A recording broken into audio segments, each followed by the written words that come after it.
ഇപ്പോൾ മുണ്ടക്കയത്ത് നിന്നും ഷിനോജ് എസ്.ടി വിവരങ്ങളുമായി ചേരുന്നുണ്ട്. ഷിനോജ്, ഇൻക്വസ്റ്റ് നടപടികൾ പൂർത്തിയാക്കിയോ? വിശദാംശങ്ങൾ എന്താണ്? ഇൻക്വസ്റ്റ് നടപടികളൊക്കെ തന്നെ പൂർത്തിയായി കഴിഞ്ഞു. അല്പസമയത്തിനുള്ളിൽ ഈ മൃതദേഹം മുണ്ടക്കയത്ത് ഈ സ്വകാര്യ ആശുപത്രിയിൽ നിന്ന് കാഞ്ഞിരപ്പള്ളി ജനറൽ ആശുപത്രിയിലേക്ക് കൊണ്ടുപോകും. അവിടെയാണ് പോസ്റ്റ്മോർട്ടം ഉൾപ്പെടെയുള്ള കാര്യങ്ങളൊക്കെ തന്നെ നടക്കുക. അതുകൊണ്ട് തന്നെ അല്പസമയത്തിനുള്ളിൽ ഏകദേശം 5 മിനിറ്റിനുള്ളിൽ തന്നെ ഈ മൃതദേഹം ഈ മുണ്ടക്കയത്തെ മെഡിക്കൽ ട്രസ്റ്റ് ഹോസ്പിറ്റലിൽ നിന്ന് കാഞ്ഞിരപ്പള്ളി ജനറൽ ആശുപത്രിയിലേക്ക് കൊണ്ടുപോകുമെന്നാണ് നമുക്ക് മനസ്സിലാക്കാൻ കഴിയുന്നത്.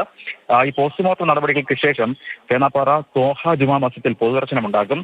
അവിടെ ഒരു 1.5 മണിക്കൂർ പൊതുദർശനം ഉണ്ടാകുമെന്നാണ് ഇപ്പോൾ നാട്ടുകാരിൽ നിന്ന് ബന്ധുക്കളിൽ നിന്ന് നമുക്ക് മനസ്സിലാക്കാൻ കഴിയുന്നത്. അതിനുശേഷം മുണ്ടക്കയം വരിക്കാനി ജുമാ മസ്ജിദിലാണ് കബറടക്കം ക്രമീകരിച്ചിരിക്കുന്നത്. എന്തായാലും വീട്ടിലേക്ക്, ചേന്നാപ്പാറയിലുള്ള സോഫിയുടെ വീട്ടിലേക്ക് ഇനി മൃതദേഹം കൊണ്ടുപോകുന്നില്ല എന്നാണ് ബന്ധുക്കളൊക്കെ തന്നെ പറയുന്നത്. എന്തായാലും നിരവധി ആളുകൾ, പ്രത്യേകിച്ച് പ്രദേശത്തുള്ള ചേന്നാപ്പാറ പ്രദേശത്തുള്ള നിരവധി നാട്ടുകാരും ഇവരുടെ ബന്ധുക്കളൊക്കെയുള്ള നിരവധി ആളുകളാണ് ഇപ്പോൾ ഈ മുണ്ടക്കയത്തെ സ്വകാര്യ ആശുപത്രിയിൽ എത്തിയിരിക്കുന്നത്. അവരെല്ലാം പറയുന്നത് അവരെല്ലാം തന്നെ പല കാലങ്ങളിൽ പല സമയത്തൊക്കെ തന്നെ ഇത്തരത്തിൽ കാട്ടാനകളുടെ ആക്രമണമൊക്കെ നേരിട്ടവരാണ്. പല കാര്യം ഒരുപക്ഷെ ഭാഗ്യം കൊണ്ടൊക്കെ അവർ ജീവിതം രക്ഷപ്പെട്ട ആൾക്കാരാണ്. ഈ നിൽക്കുന്ന ആളുകളെല്ലാം തന്നെ അത്തരത്തിലൊരു പ്രദേശത്താണ് അവർ കഴിയുന്നത്. ജീവനും പണയം വെച്ചാണ് അവർ താമസിക്കുന്നത്. അതുകൊണ്ട് തന്നെ ഈ വിഷയത്തിൽ ഇത്തരത്തിൽ വന്യജീവി ആക്രമണത്തിൽ അടിയന്തരമായി നടപടി. ഷിനോജ്, ഏതായാലും സോഫിയയുടെ ഇൻക്വസ്റ്റ് നടപടികൾ പൂർത്തിയാക്കി. ഇനി സർക്കാർ ആശുപത്രിയിലേക്ക് കൊണ്ടുപോകും. അവിടെയായിരിക്കും പോസ്റ്റ്മോർട്ടം നടപടികൾ നടക്കുക.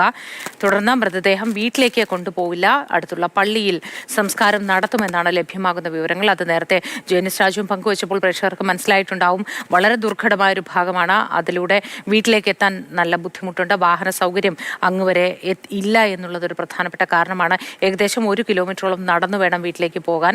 ഈ കാരണങ്ങളാൽ തന്നെ അടുത്തുള്ള പള്ളിയിൽ സംസ്കാരം നടത്താനാണ് തീരുമാനം.